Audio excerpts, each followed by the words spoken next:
नमस्कार, बीएसटीवी की खास पेशकश बात विधानसभा की में आप सभी का स्वागत है। मैं हूं आपके साथ कृतिका मिश्रा।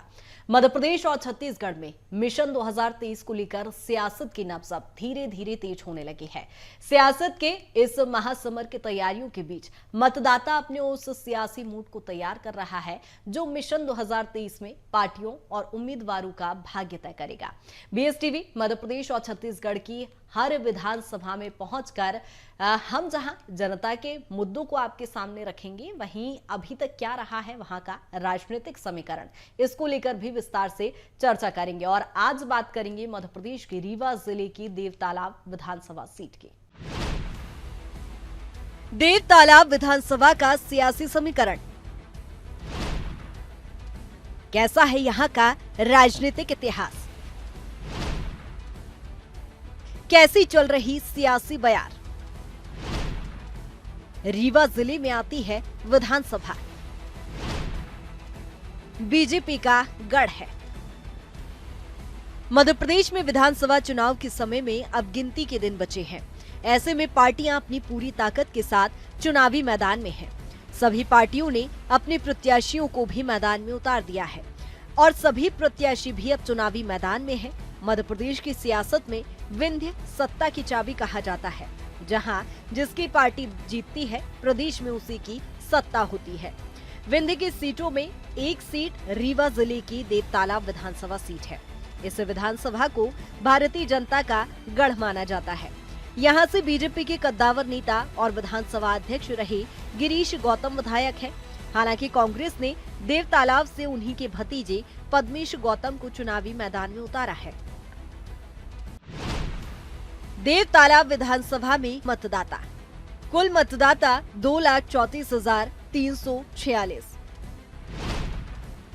पुरुष मतदाता 1,24,204, महिला मतदाता 1,10,141, थर्ड जेंडर मतदाता 1।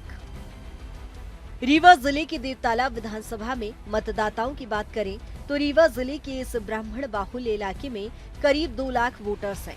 इसके अलावा क्षेत्र में ओबीसी और अनुसूचित जाति भी बड़ी संख्या में रहती है।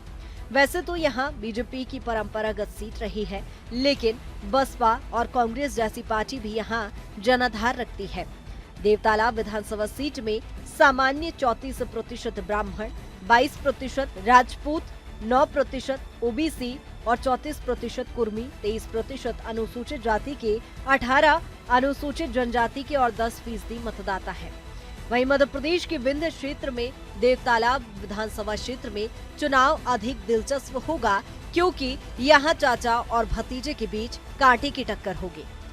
चाचा 4 बार के विधायक और राज्य विधानसभा अध्यक्ष गिरीश गौतम सत्तारूढ़ दल के एक अनुभवी राजनेता है, जबकि भतीजा पद्मेश गौतम कांग्रेस के टिकट पर विधानसभा चुनाव में अपनी शुरुआत कर रहे हैं। देवतालाब विधानसभा सीट की बात करें तो यहाँ पर हर बार मुकाबला त्रिकोणीय देखने को मिलता है। कांग्रेस, बसपा और भाजपा की यहाँ सीधी टक्कर होती है, लेकिन इस बार यहाँ आम आदमी पार्टी भी अपनी ताल ठोकती नजर आ रही है।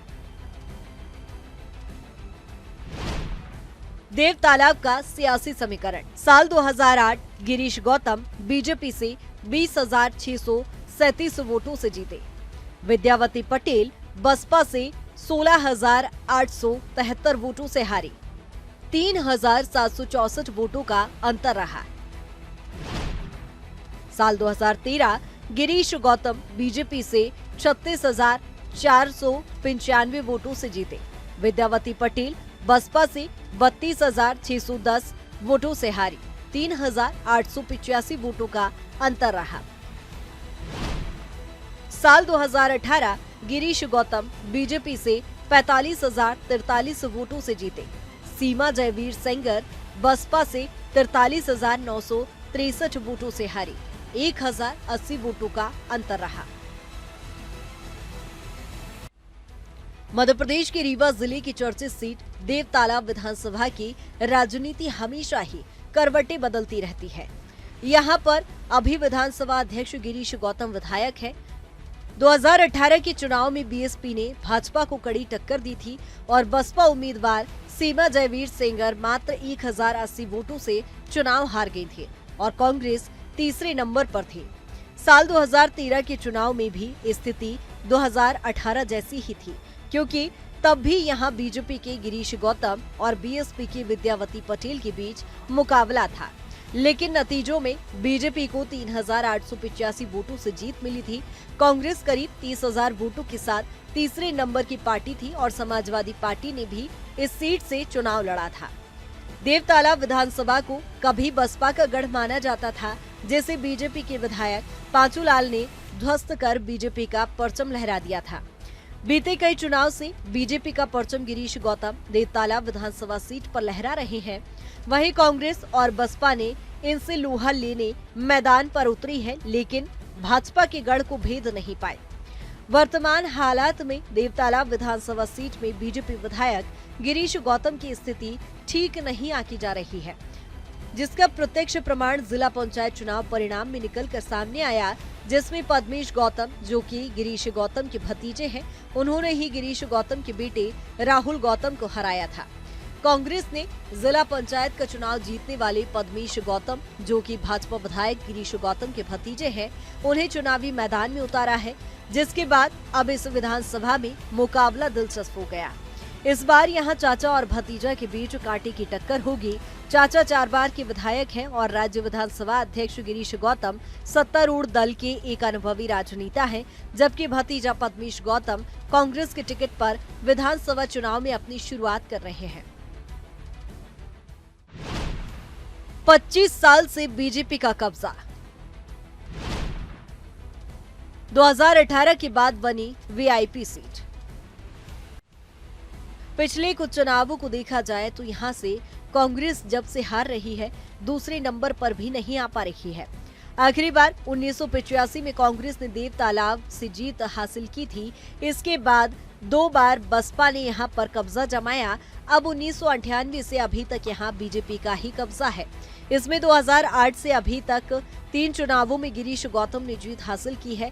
इससे पहले 1998 और 2023 में बीजेपी के ही पंचूलाल प्रजापति यहां से विधायक रहे हैं। 1990 और 93 में बीएसपी के जयकरण और उससे पहले 1985 में कांग्रेस के बिंद्रा और 1980 रामखेलावन ने जीत हासिल की थी। विधानसभा चुनाव 2018 में यहां बीजेपी ने कब्जा जमाया था। ऐसा भाजपा ने लगातार 5वीं बार किया था। हालांकि अंतर बहुत ज्यादा नहीं था। यहां से बीजेपी के गिरीश गौतम ने बीएसपी की सीमा जयवीर को 1080 मतों से हराया था। इसके बाद गिरीश गौतम को विधानसभा अध्यक्ष बनाए जाने के बाद ये सीट वीआईपी हो गई। क्या है यहाँ के स्थानीय मुद्दे? बेहतर शिक्षा की दरकार, बिजली, सड़क, पानी की समस्या, बेरोजगारी के कारण बढ़ रहा पलायन। देवतलाव विधानसभा में हम यहाँ पब्लिक से जानेंगे कि इस बार पब्लिक का मूड क्या है और पब्लिक किस हिसाब से वोट करेगी। कितना विकास देवतलाव विधानसभा में हुआ है। क्या अभी हम मंदिर परिसर में खड़े हैं, हमारे साथ कुछ व्यापारी भी हैं, कुछ लोग भी हैं, उनसे हम बात करेंगे, उनसे जानने की कोशिश करेंगे कि वो किस हिसाब से वोट करेंगे। भैया हमारे साथ हैं। भैया आप बताइए, इस बार विधानसभा चुनाव है, कांग्रेस और बीजेपी में आप देख रहे हैं कि अभी विधानसभा अध्यक्ष जी गिरीश गौतम जी को भाजपा ने प्रत्याशी बनाया है दोबारा, और इसके बाद उनके ही भतीजे को कांग्रेस ने टिकट दी है। इस बार किस तरीके से देखते हैं आप चुनाव को, किस हिसाब से वोट करेंगे? क्योंकि हम लोगों के लिए है सर कि विकास बहुत अच्छा हो रहा है और दादा भाई गिरीश गौतम की वजह से हम लोगों को जो जो चाहिए था हर चीज़ मिल गया। मतलब कॉलेज हो गया, कॉलेज के लिए रोड निकल गई, स्टेडियम बहुत अच्छा बन गया, सुकून में काम हमेशा वाला चालू है। पर्ची के लिए जैसे धूप में बारिश में अगर यात्री लोग आते थे तो उनको बड़ी दिक्कत होती थी, तो मतलब अब पर्ची बन रही है। ये सड़क बननी हुई, एक भी व्यापारी का नुकसान नहीं हुआ, सबकी दुकानें मतलब कंप्लीट नॉर्मल जितनी होनी चाहिए हैं, और सड़क भी बहुत अच्छी बन गई है। ऐसे कपड़ा मार्केट भी है, किसी का नुकसान नहीं हो रहा है। अब हम लोगों को जो विकास हो रहा है तो यही बीजेपी के द्वारा हो रहा है ज़्यादा से ज़्यादा। और फॉर्मेलिटी के लिए तो हर कोई आ रहा है, कहीं कांग्रेस वाले आ रहे हैं, कहीं बहुजन वाले, कहीं झाड़ू वाले। लेकिन इसके पहले देखा गया था कि अभी चुनाव नज़दीक आए, इसके बाद ये सड़कों का काम, नालियों का काम हुआ है, लेकिन इसके पहले काफ़ी टाइम तक यहाँ की पब्लिक बहुत परेशान रही है सड़कों को लेकर। अभी बिजली की समस्या हुई थी, आपने बीच में देखा कि देवतलाव में मंदिर में इस तरीके से करंट फैला था, बहुत बड़ी घटना होने से बची है, तो उसको आप किस तरीके से देखते हैं? नहीं, घटना मतलब ऐसी हुई कि कुछ थोड़ा 19-20 लापरवाही हो गई, करंट मतलब जो जो फैला हुआ था तो ओवरलोड की वजह से हो गया था। उसमें भी कोई मतलब क्षतिग्रस्त नहीं हुआ, कोई नुकसान नहीं हुई, प्रशासन मतलब तुरंत हरकत में आ गई थी। सब काम अच्छे से हुआ, सबको ट्रीटमेंट मिला और कुछ अफवाहें फैली कि कुछ ये हो गया, वो हो गया, तो ऐसा दूर-दूर तक तो नहीं कुल था। मिला के विकास हुआ है आपके बिल्कुल, हिसाब बहुत से? अच्छा विकास हुआ है। अब प्रेज़ेंट में मतलब सेकुंड में भी बढ़िया वो हो रहा है। हमारे देवतलाव सरपंच आनंद सिंह के द्वारा जो है तो सगरा तालाब है, वहाँ भी बढ़िया साफ-सफाई का काम चालू है, पूरा फाउंडेशन हो गया और कचरा-वचरा के लिए गाड़ियाँ वगैरह भी चलने लगी हैं। एक जन और भैया जी हैं, उनसे बात करते हैं। आप बताइए किस हिसाब से वोट करेंगे इस बार? इस इस बार हम इस बार हम हो गया इसी हिसाब से वोट करेंगे। कितना विकास हुआ है देवतलाव में? देवतला में विकास काफ़ी हुआ है, अब आप बहुत सारा देवतलाव विकास है। शहर की बात कर रहे हैं, ग्रामीणों में आप जाके देखिए, सड़कें नहीं है, देखिए बिजली की समस्या है, बहुत सारी समस्या है, बेरोजगारी है। इस चीज़ को आप किस देखिए, तरीके ये से देखते हैं? समस्या हर जगह की है, सिर्फ़ हमारे क्षेत्र की नहीं, ये समस्या हर जगह की है। थोड़ा बहुत समस्याएँ आती रहती है, जैसे हमारे क्षेत्र में गौतम जी हैं, गौतम जी ने अच्छा भी किया, कुछ अच्छा किया, कुछ लोगों को अच्छा लगा, कुछ लोगों को अच्छा नहीं लग रहा उनका काम। कुछ लोग विरोध कर रहे हैं, है ना? इसलिए हो गया इस बार हो गया गौतम जी को वोट करेंगे। उन्हीं की देन है तो कि हमारे देवतलाव साथ जो पंडित जी हैं, पंडित जी से हम जानना चाहेंगे क्योंकि ये मंदिर में पुजारी भी हैं और पूजा पाठ भी करवाते हैं, तो पंडित जी से बताइए पंडित जी कितना विकास हुआ है देवतलाव में? आप क्योंकि आप घूमते रहते हैं, लोगों के बीच में जुड़े हुए हैं। अब देवतला में जो भी विकास हुआ तो वो तो सामने है। पब्लिक यहाँ काफ़ी परेशान हुई है। असुविधा बहुत है लोगों के लिए। अब उसके विषय में मान लीजिए जो भी हों तो उनसे चाहेंगे कि भाई कम से कम व्यवस्था बनाई जाए, कोई भी चीज़ के लिए, तो ज़्यादा अच्छा रहेगा। तो और गिरीश गौतम जी आपके हिसाब से सही है? तो हाँ, मेरे हिसाब से तो दोनों आदमी सही हैं। पर ये तो बात है, कार्य की बात है, अभी तो फ़िलहाल अच्छा ही कर रहे हैं गिरीश गौतम जी, उन्हीं की देन है ना? तहसील बन गया और सब अच्छा देवतलाव। हो गया, बहुत इतना बड़ा अच्छा। कॉलेज आ गया हमारे पास में, तो अच्छा कार्य हो रहा है उनके माध्यम से। तो हम लोग तब उन्हीं को चाहेंगे वोट करने के लिए। जी, जी। देवतालाब विधानसभा में अच्छी शिक्षा, बिजली, पानी और सड़कों का निर्माण बड़ा मुद्दा है। इसी मुद्दे को लेकर यहां चुनाव तक की स्थिति निर्मित हुई, पर अभी भी कई ग्रामीण इलाकों में अच्छी सड़कें नहीं बन पाई। विधानसभा में बेरोजगारी भी बड़ा मुद्दा है। रोजगार नहीं होने से लोग यहां से पलायन कर रहे हैं। बीते समय में लॉकडाउन में जब मजदूर अपने घरों को लौट रहे थे, तब पता चला कि यहां से पलायन करने वालों की संख्या लाखों से भी ऊपर है। निर्माण की गुणवत्ता और उसमें हो रहे भ्रष्टाचार का भी मुद्दा यहाँ सुर्खियों में हमेशा बना रहा है। सड़क बनती है पर कुछ ही समय बाद उखड़ जाती है। कुछ जगह तो सड़कें भी बनी नहीं है, लेकिन कागज में सड़कें बनी हुई दर्शाई जाती हैं। अब भी 25 से 30% इलाकों में पानी की समस्या बनी है। बीजेपी यहाँ थोड़ा कमजोर पड़ती नजर आ रही है और कांग्रेस को भी बहुत मजबूत नहीं माना जा सकता। कांग्रेस से बागी नेता जयवीर सिंह ने कांग्रेस छोड़ समाजवादी पार्टी का हाथ थाम लिया है और सपा से चुनाव मैदान पर है। 2023 विधानसभा चुनाव में देवतालाब में त्रिकोणीय मुकाबला देखने को मिल सकता है। एक बड़ा उलटफेर देखने को भी मिल सकता है। विकास आपके सामने ये जो छावनी बन रही है वो हुआ है, फिर मरम्मत हुई है, टाइल्स लगा है, फिर इसके बाद वो धर्मशाला माने टीना के धर्मशाला बनने लगा। और यहाँ का कहावत है, यात्रियों के लिए पानी की बहुत परेशानी होती है। पानी एक नल चलता है, उससे गुमटे खा ले। और टंकी चालू है। हाँ, टंकी एक ही चालू है। अब ये वाला मोटर बिल्कुल जल गया है, इसका बनवाने वाले कोई नहीं है। यात्री परेशान होते हैं, ना रहने का जगह है, ना पेशाब घर है, ना लेटरिन है, ये कुछ भी नहीं है। अब बेचारे यात्री कहाँ जाएं, कहाँ न जाएं। हालांकि देवतालाब में विकास की बात करें तो यहाँ के मौजूदा विधायक गिरीश गौतम का कहना है कि उन्होंने यहाँ विकास की गंगा बहाई है और लगातार यहाँ विकास हो रहा है, लेकिन अभी भी कई चरणों में विकास बाकी है। उन्होंने कहा कि हम विकास के मुद्दे को लेकर जनता के बीच जाएंगे। डेट भी आ चुकी है विधानसभा चुनाव की, 17 नवंबर को वोटिंग है और भारतीय जनता पार्टी की बात करें तो सभी 8 सीट से कैंडिडेट तय कर लिए गए हैं, सभी को टिकट दे दिया गया है। हमारे साथ विधानसभा अध्यक्ष जी गिरीश गौतम जी हमारे साथ मौजूद हैं। हम देवतलाब विधानसभा की बात करेंगे कि क्या फीडबैक इस बार मिल रहा है जनता की तरफ से और क्या विकास कार्य अधूरे रह गए हैं जो अभी पूरे करने बाकी हैं? जी अध्यक्ष जी बताएं। कभी भी विकास कार्य पूर्ण नहीं होता है। यदि पूर्णता हो गई तो इसका मतलब कि वहीं से प्रयास को एक विराम लग जाता है। अपना प्रयास है कि लगातार जितना विकास कर सकते हो, जितना सुंदर बनाया जाए वो उस तरफ करना।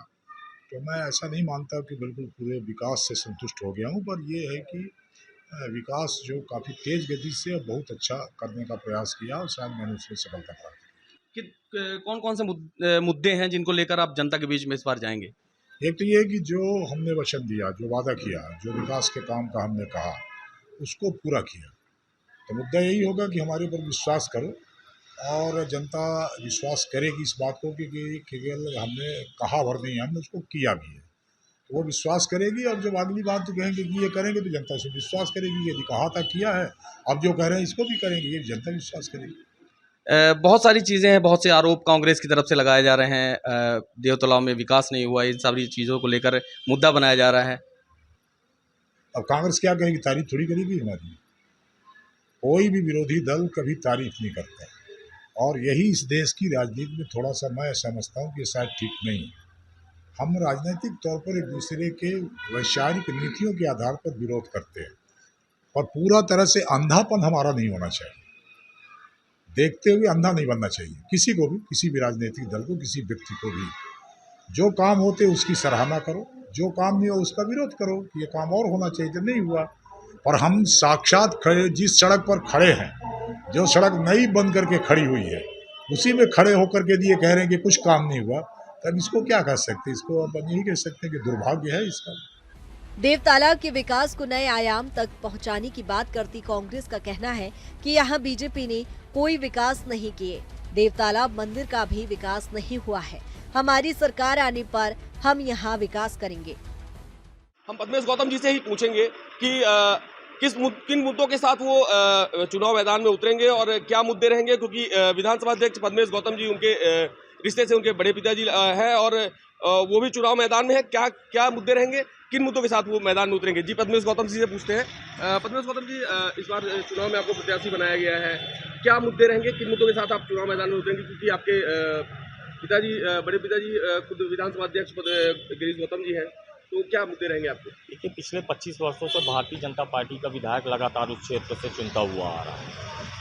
इन 25 वर्षों में क्षेत्र के क्या हालात हैं वहाँ की जनता भली भांति जानती है। वहाँ एक भय का वातावरण निर्मित है। सबसे पहले तो उस क्षेत्र को भयमुक्त वातावरण उस क्षेत्र में बनाना, यह सबसे पहली प्राथमिकता है। दूसरी चीज़, बहुत छोटी छोटी बुनियादी समस्याएं हैं जो आज तक पूरी नहीं हुई, जबकि वहाँ से विधानसभा अध्यक्ष जैसा पद धारित करते हैं वहाँ के विधायक, लेकिन देवतलाव मंदिर का विकास नहीं हो पाया, उस परिसर का विकास नहीं हो पाया जिस प्रकार से आवश्यकता थी। और देवतलाव को नगर पंचायत बनाने की मांग बहुत दिनों से चली आ रही है, वह नहीं हो पाई। इसी तरह की कुछ बुनियादी समस्याएं हैं, बहुती का वाटरफॉल है उसका भी विकास नहीं हो पाया। इस तरह की छोटी छोटी चीज़ें हैं, इन्हीं को दूर करने का अपन प्रयास करें। देवतालाब में ओबीसी और सामान्य वर्ग की हिस्सेदारी बराबर की है। मुकाबला ज्यादातर बीएसपी और बीजेपी के बीच में ही होता आया है। बीएसपी ने यहां से अमरनाथ पटेल को प्रत्याशी बनाया है। उनका कहना है कि इस बार देवतालाब में बसपा की जीत होगी। उन्होंने देवतालाब में विकास नहीं होने के आरोप बीजेपी पर लगाए हैं। ये यहाँ की देवतलाब विधानसभा की एक कार्यकर्ता, जनता सभी चुनाव मैदान में अपने को विधानसभा प्रत्याशी मान के चुनाव लड़ने की तैयारी कर रहे हैं। क्या है विकास के मुद्दे आपके, जिनको लेकर? हमारे विकास के मुद्दे ये हैं, आज भारत देश में एक ही ऐसी पार्टी, बहुजन समाज पार्टी, जो शिक्षा की बात करती है और स्वास्थ्य की बात करती है। बाकी पार्टी तो फ्री की बात करती है। मेरा मेन मुद्दा है शिक्षा और स्वास्थ्य। शिक्षा नहीं है, सब अधूरा है। शिक्षा नहीं, सब अधूरा है। शिक्षा है कहाँ? यहाँ तो फ्री की बात चल रही है। अपन एक ही टारगेट शिक्षा, यहाँ तो सब झूठे हैं। सर्व समाज के लोग को बहन जी सम्मान कर रही हैं। आज हमारी बहन जी ने पूरे मध्य प्रदेश में हर वर्ग को टिकट दी है। आज हर वर्ग के लोग देवतलाब विधानसभा में इस बहन जी को, प्रत्याशी को जिताने का काम करेंगे। वहीं इस बार चुनाव में समाजवादी पार्टी भी उतर आई है। समाजवादी पार्टी से रामयज्ञ सोंधिया को प्रत्याशी बनाया गया है, जिसको लेकर उनका कहना है कि हम 5 सालों से यहाँ चुनाव की तैयारी कर रहे हैं। इस क्षेत्र में शासन और प्रशासन की अनदेखी के कारण लोगों को काफी दिक्कतें होती है, जिसको लेकर हम लगातार संघर्ष कर रहे हैं। उन तमाम सारी क्षेत्रीय समस्याओं को लेकर के हम लोग हमेशा समाजवादी पार्टी यहाँ संघर्ष करती रही है। कभी देव तालाब में तहसील का घेराव जन समस्याओं को लेकर, कभी एसडीएम मऊगंज का घेराव, कभी नई गढ़ी घेराव, कभी रैली, कभी सभा, कभी धरना, कभी प्रदर्शन। इस तरह से पार्टी के कार्यक्रम लगातार गत 5 वर्षों से चलते रहे हैं और उसकी समीक्षा के लिए अभी 12 मार्च को देव तालाब बाईपास के प्रांगण में 22,000 लोगों को बुलाकर उत्तर प्रदेश के सारे नेताओं को यहाँ पूरी समीक्षा परीक्षा करा दी गई थी। तो तैयारी तो हम लोगों की है। 2-4 बार बहुजन समाज पार्टी को भी यहाँ मौका मिला, लेकिन उसके बाद हालत जहाँ के तहाँ रह गए। लोगों का विकास हुआ, पर उन लोगों का विकास हुआ जिनको विकास की जरूरत नहीं है। दरअसल जिन लोगों को जरूरत है उनका विकास नहीं हुआ। हम लोगों ने पूरी तैयारी किया है और इस बार समाजवादी पार्टी ही देव तालाब विधानसभा क्षेत्र से चुनाव जीतने जा रही है। देव तालाब के सियासी रण में इस बार आम आदमी पार्टी ने भी अपनी ताकत झोंक दी है। यहां से आम आदमी पार्टी ने दिलीप सिंह गुड्डू को प्रत्याशी बनाया है। उनका कहना है कि अगर आम आदमी पार्टी जीतती है तो देव तालाब में विकास होकर रहेगा। अब ये किसी 1200 1000 सिलेंडर की सब्सिडी 1 लाख 1.5 लाख प्रधानमंत्री आवास जनता ने भुला दिया है। जनता ने देखा है कि 3 लाख रुपए 3,65,000 दिल्ली में मिलता है आवास बनाने के लिए। जनता ने देख लिया है कि बिजली फ्री में 300 यूनिट मिलती है। जनता ने देख लिया है कि जो कच्चे टीचर थे, जो एडहाक में नौकरी करते थे, उनको सबको पक्का कर दिया, उनको सबको सरकारी नौकरी परमानेंट दे दी गई। आज बेरोजगारी वहां दूर कर दी गई। बेरोजगार अगर किसी ने पढ़ करके उनको नौकरी नहीं मिली तो उनको 4,000 रुपये महीने तब तक मिलता है जब तक कि उनको सरकारी नौकरी या किसी व्यवसाय में न लग जाए। जनता को ये केजरीवाल ने जो कहा है, एक मौका दे दीजिए और एक मौका मध्य प्रदेश के लिए, और मेरी परीक्षा दिल्ली और पंजाब से ले लीजिए। मैंने 10 साल जनता के बीच में सेवा कर रहा हूँ, 1.5 साल पंजाब में कर रहा हूँ। आप मेरा मूल्यांकन कर लीजिए। इनका 20 साल का मूल्यांकन कर लीजिए, 60 साल का कांग्रेस का कर लीजिए। आपको पूरा आईने के तरीके से साफ हो जाएगा। मुझे कुछ कहने की जरूरत नहीं है।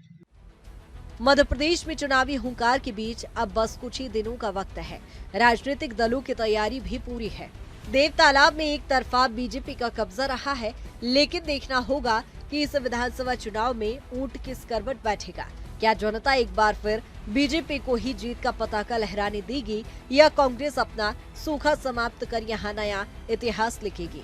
बेस टीवी के लिए रीवा से गोविंद सिंह बघेल के